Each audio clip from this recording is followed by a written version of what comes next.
चलो जी, देखो बोर्ड पे। तो आज हम लोग पढ़ेंगे हिंदी साहित्य का जीवन परिचय का, जो हमारे बोर्ड में दिया है धर्मवीर भारती जी के बारे में।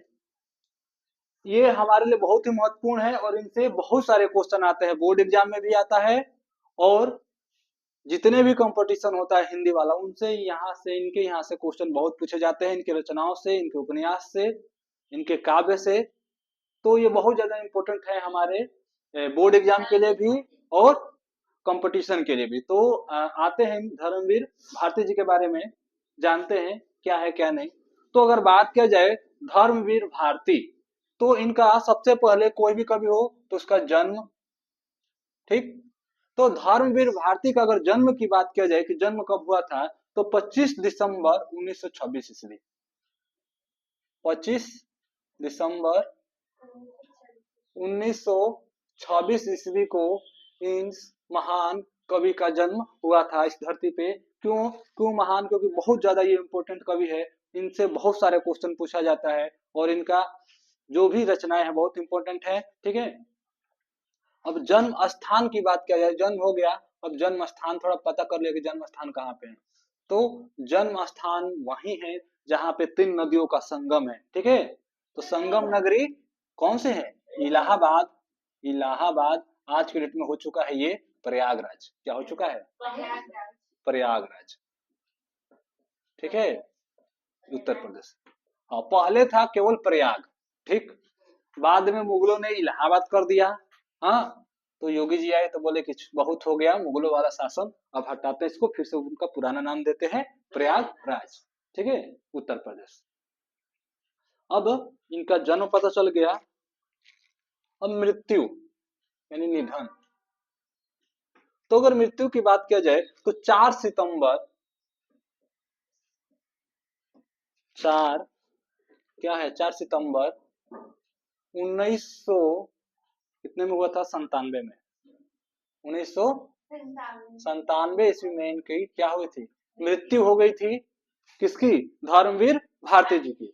अब धर्मवीर भारती बहुत ज्यादा इंपॉर्टेंट है। अब क्यों इंपॉर्टेंट है, अब इसके बारे में जानेंगे, ठीक है। तो हेडिंग डालते हैं महत्वपूर्ण तथ्य। थोड़ा इनका क्या विशेषता है, इनके बारे में थोड़ा ये जान लेते हैं, समझ लेते हैं।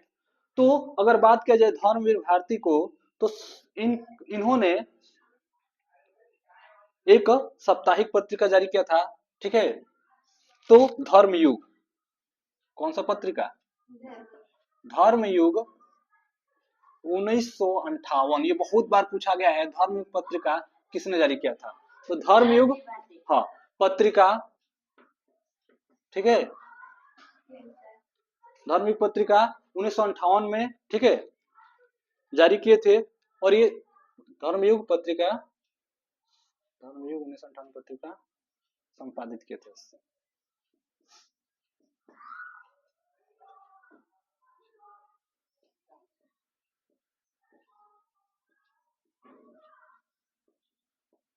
कर लो इसे, इन्होंने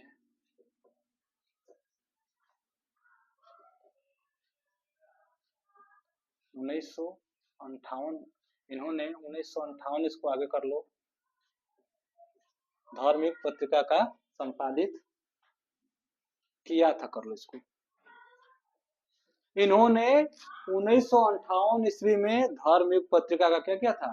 संपादित किया था या संपादन किया था, ठीक है। अब आगे इनकी बात किया जाए तो ये कैसी पत्रिका थी धर्मयुग? तो एक साप्ताहिक पत्रिका थी। कैसी थी? साप्ताहिक, मतलब कि हर एक सप्ताह में ये पत्रिका क्या होती थी? छपती थी, ठीक है। यहां तक चीजें क्लियर हुआ?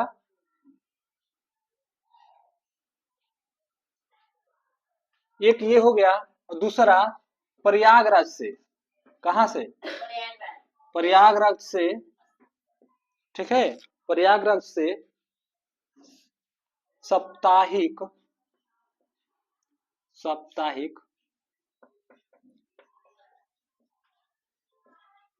हिंदी पत्रिका, हिंदी पत्रिका, ठीक है, संगम, किसका?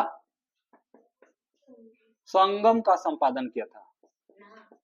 इलाहाबाद यानी प्रयागराज। ठीक है, तो एक है धर्मयुग पत्रिका, एक है धर्मयुग 1958 में प्रकाशित हुआ था। कहां से? ये तो साप्ताहिक पत्रिका था, ठीक है, 1958 में। और दूसरा पत्रिका जो था इनका संगम, ये कहां से हुआ था? प्रयागराज, इलाहाबाद, उत्तर प्रदेश। ठीक। और तीसरा पत्रिका था जो बहुत ज्यादा फेमस हुआ है,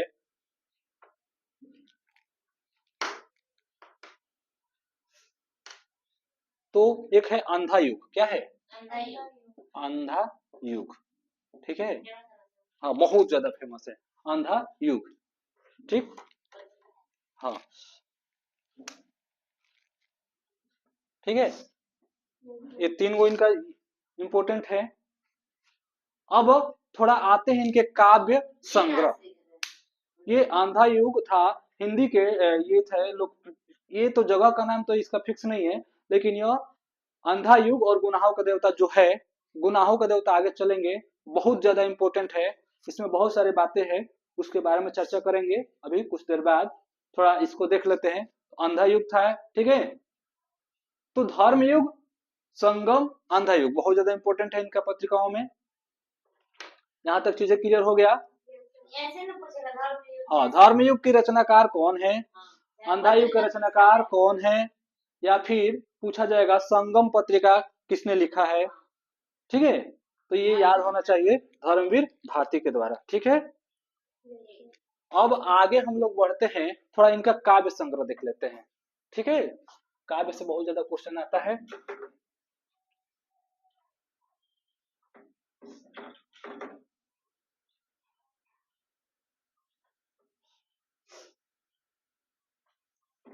धर्मवीर भारती बहुत इंपॉर्टेंट है, तो इनको अच्छे से पढ़ लेना लोग। यहाँ से बोर्ड एग्जाम में एकदम फिक्स है कि क्वेश्चन आएगा। इनकी रचनाओं से बच नहीं सकता है यूपी बोर्ड का कोई भी हिंदी का पेपर। इनकी रचनाएं बहुत ज्यादा इंपॉर्टेंट है। हाँ, साहित्य हो या सामान्य हो, यहाँ से पूछा जाता है, और बहुत अच्छे अच्छे कविता लिखे हैं। ठीक है, तो काव्य लिखे हैं, लिखो काव्य रचनाएं।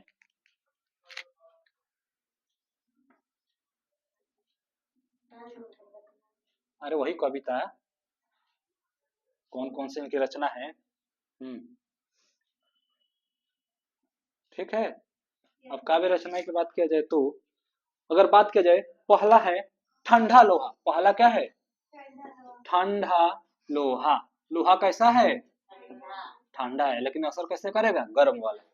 हाँ, ठंडा लोहा इंपोर्टेंट है। कनुप्रिया इंपोर्टेंट है, कनुप्रिया बहुत ज्यादा इंपोर्टेंट है। ठंडा लोहा भी इंपोर्टेंट है। सात गीत वर्ष, सात गीत वर्ष, ये भी इंपोर्टेंट है।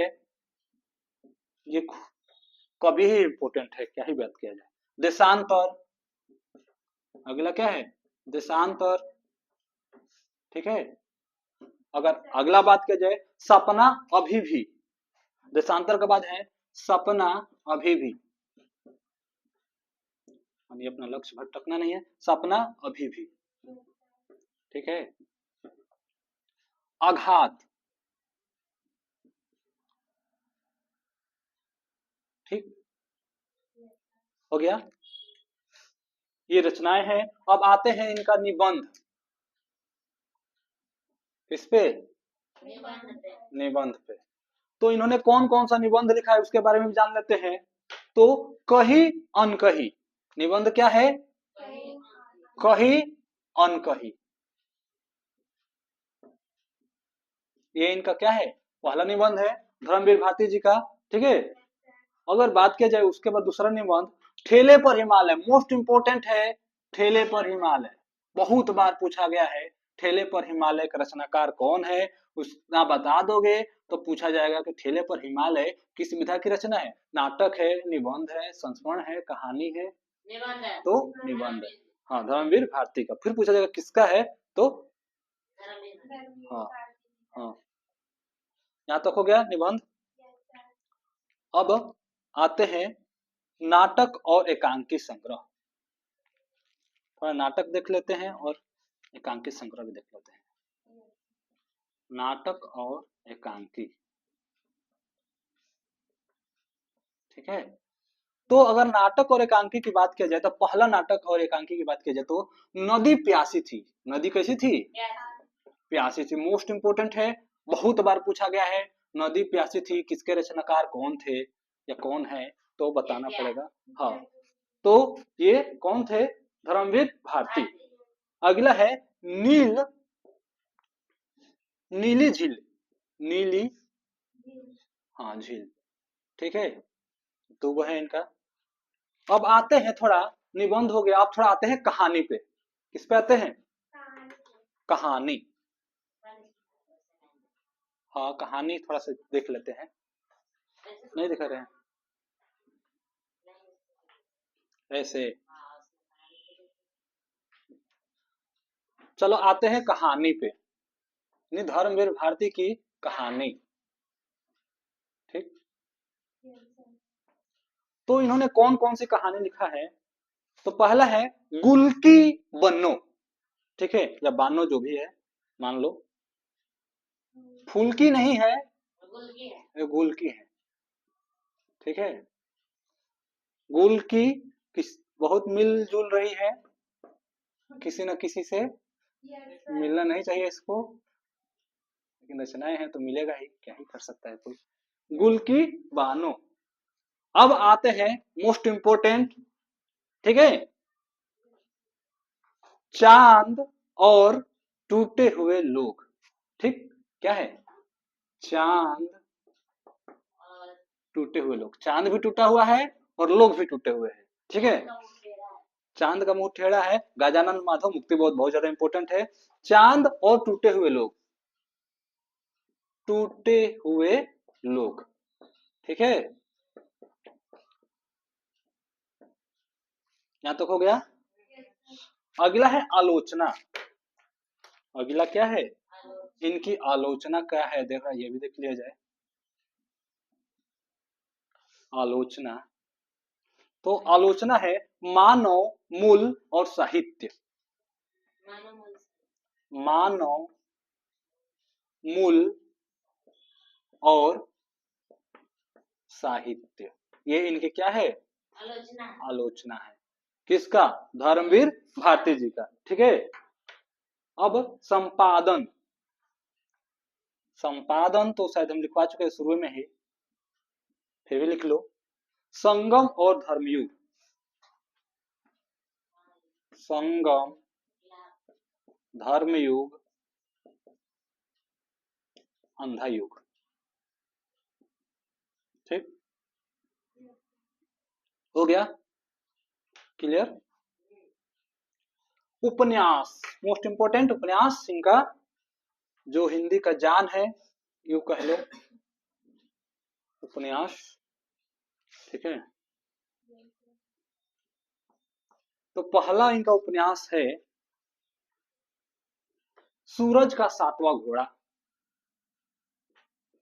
सूरज का सातवां घोड़ा। ठीक है, बोला जाता है ना कि सूरज की जो रथ है उसमें कितने घोड़े लगे रहते हैं? 7। तो सूरज का सातवां घोड़ा उपन्यास, मोस्ट इंपोर्टेंट उपन्यास, जो हिंदी का जान प्राण, जो समझना है समझ लो। गुनाहों का देवता। ठीक है, एकदम फिक्स है, गुनाहों का देवता एकदम लड़ता है, लड़ना ही है। ठीक है, तो गुनाहों का देवता हिंदी की जान प्राण शान समझ लो। अगर हिंदी साहित्य पढ़ रहे हो, गुनाहों का देवता नहीं पढ़े तो समझ लो कि हिंदी पढ़ना बेकार है। ये इतना इंपॉर्टेंट है गुनाहों का देवता, ये पूरा जिंदगी का जितना भी है चीज है, रहस्य सब खोल देगा। सुधा और चंद्र की कहानी है, बहुत मस्त कहानी है। हाँ, जिसके पास समय हो एक बार जाकर गुनाहों का देवता पढ़ ले। बोलते हैं ना कि महाभारत देखने से बहुत सारे, हाँ, गीता पढ़ने से बहुत सारी चीजों का अनुभव होता है, बहुत चीज खुल जाता है। ठीक वैसा ही है गुनाहों का देवता, जो बहुत ज्यादा इंपॉर्टेंट है। ठीक, अगर समय मिले किसी को तो जरूर वो पढ़े। ठंडा लोहा इंपॉर्टेंट है, कनुप्रिया इंपॉर्टेंट है, 7 गीत वर्ष भी इंपॉर्टेंट है। ठीक है, सपना अभी भी, निबंध में कहीं अनकहीं ठेले पर हिमालय दोनों इंपॉर्टेंट है। नदी प्यासी थी इंपॉर्टेंट है। चांद और टूटे हुए लोग इंपॉर्टेंट है, और संपादन में तीनों इंपॉर्टेंट है, और ये दोनों इंपॉर्टेंट है। तो ये है हमारे धर्मवीर भारती, ठीक है, जो हिंदी के आन बान शान कहे जाने वाले कवि है। तो अगर बात किया जाए धर्मवीर भारती का, तो इनका जन्म 25 दिसंबर 1926 ईस्वी को हुआ था, इलाहाबाद, हाँ, आज के डेट में प्रयागराज। और उनकी मृत्यु की बात किया जाए तो 4 सितंबर 1997 ईस्वी को मृत्यु हो गया था। ठीक। अगर काव्य रचनाएं की बात किया जाए तो ठंडा लोहा, कनुप्रिया, सात गीत वर्ष, देशांतर, सपना अभी भी, आघात, ठीक है। निबंध की बात किया जाए तो कही अनकही, ठेले पर हिमालय, ठीक है। नाटक और एकांकी की बात किया जाए तो नदी प्यासी थी, नीली झील, ठीक है। अगर बात किया जाए इनके उपन्यास, तो सूरज का सातवां घोड़ा, गुनाहों का देवता। कहानी की अगर बात किया जाए तो गुल की बानो, ठीक है। और चांद और टूटे हुए लोग बहुत ज्यादा इंपॉर्टेंट है, चांद और टूटे हुए लोग। आलोचना की बात किया जाए तो मानव मूल और साहित्य। संपादन की बात किया जाए तो इन्होंने कौन सा पत्रिका संपादन किया था? संगम, धर्मयुग, अंधायुग, ठीक है। तो यही इनके बारे में जो था इंपॉर्टेंट रचनाएं। ठीक। तो हम लोगों ने ये कंप्लीट कर चुका है। अब इनसे कोई क्वेश्चन हमारा छूटेगा नहीं। तो जीवन परिचय लगभग लगभग हमारा खत्म हो चुका है, जो हमारे बोर्ड में दिया है, ठीक है। फिर की भी एक आध दो और कवि है जिनके बारे में हम लोग पढ़ेंगे, जो बहुत ज्यादा इंपॉर्टेंट है, या फिर उनसे क्वेश्चन आ ही जाता है। जैसे कि रामधारी सिंह दिनकर बहुत ज्यादा फेमस है, उनके बारे में पढ़ेंगे। हाँ। फिर सुभद्रा कुमारी चौहान के बारे में पढ़ेंगे, उनसे भी क्वेश्चन आते हैं। और एक माखनलाल चतुर्वेदी, उनसे भी क्या करता है, क्वेश्चन आता है। तो एक दो कवि को और पढ़ेंगे। उसके बाद हम लोग का काव्य स्टार्ट होगा नेक्स्ट वीक से। तो काव्य पहला है प्रेम माधुरी, भारतेंदु हरिश्चंद्र जी का, उसी के बारे में पढ़ेंगे, ठीक है। तो उनके बारे में पढ़ेंगे, ठीक। तो गुनाहों का देवता, गुनाहों का देवता बस नाम है, लेकिन बहुत ज्यादा ये अच्छी क्या है, उपन्यास है। ये ऐसा उपन्यास है कि सबको पढ़ना चाहिए एक बार। ठीक। ऐसा नहीं है केवल हिंदी वालों के लिए ही, हिंदी वाले हो, चाहे साइंस वाला हो, चाहे किसी भी स्ट्रीम का हो, ठीक। ये गुनाहों का देवता बहुत बढ़िया है, धर्मवीर भारती जो द्वारा लिखा हुआ। तो इनमें इसमें एक कहानी है सुधा और चंद्र की, प्रेम कहानी, ठीक।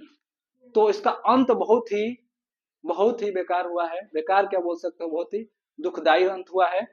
तो उसमें एक लाइन है, ठीक है। और प्रेम में सबसे बड़ा चीज होता है विश्वास, उसी पर एक लाइन है, ठीक। तो सुधा कहती है चंद्र से, सुधा जो है चंद्र से क्या कहती है कि विश्वास करो मुझ पर, क्या बोलता है कि विश्वास करो मुझ पर सुधा। ये कौन बोल रहा है? चंद्र बोल रहा है कि विश्वास करो मुझ पर सुधा, जीवन में अलगाव, दुख, दूरी, पीड़ा। जीवन में अलगाव, दुख, दूरी और पीड़ा आदमी को महान बना सकती है। क्या बोल रहा है कि अगर जीवन में दुख आए, दूरी आए और पीड़ा आए, तो आदमी क्या कर सकता है? महान बना सकता है। भावुकता और सुख हमें ऊंचे नहीं उठने देते। जो भावुकता है यानी मन में जो भाव है और सुख है, हमें आगे बढ़ने नहीं देते। बताओ सुधा तुम्हें क्या पसंद है। सुधा से चंद्र बोलता है कि बताओ सुधा तुम्हें क्या पसंद है। मैं ऊंचा उठूं तुम्हारे विश्वास के सहारे, मैं ऊंचा उठूं तुम्हारे विश्वास के सहारे, तुम ऊंची उठो मेरे विश्वास के सहारे, तुम ऊंची उठो मेरे विश्वास के सहारे। इससे अच्छा और क्या होगा, ठीक है। फिर सुधा, चाहो तो मेरे जीवन को एक पवित्र साधना बना दो। तुम चाहो तो मेरे जीवन को एक पवित्र साधना बना दो, चाहो तो एक छिछली अनुभूति यानी बेकार अनुभव, ठीक है। तो ये गुनाहों का देवता उपन्यास से लिया गया है। ये सुधा और चंद्र की बातें हैं। जो बहुत ज्यादा क्या है, फेमस है या इम्पोर्टेंट है, या इससे बहुत धर्मवीर भारती जी के जो रचनाएं हैं ये, गुनाहों का देवता, एक बार जरूर पढ़ना चाहिए किसी के पास अगर टाइम हो तो। बहुत अच्छा है, बहुत अच्छा उपन्यास है। तो आज के लिए बस इतना ही रहने देते हैं, आगे और देखेंगे कल।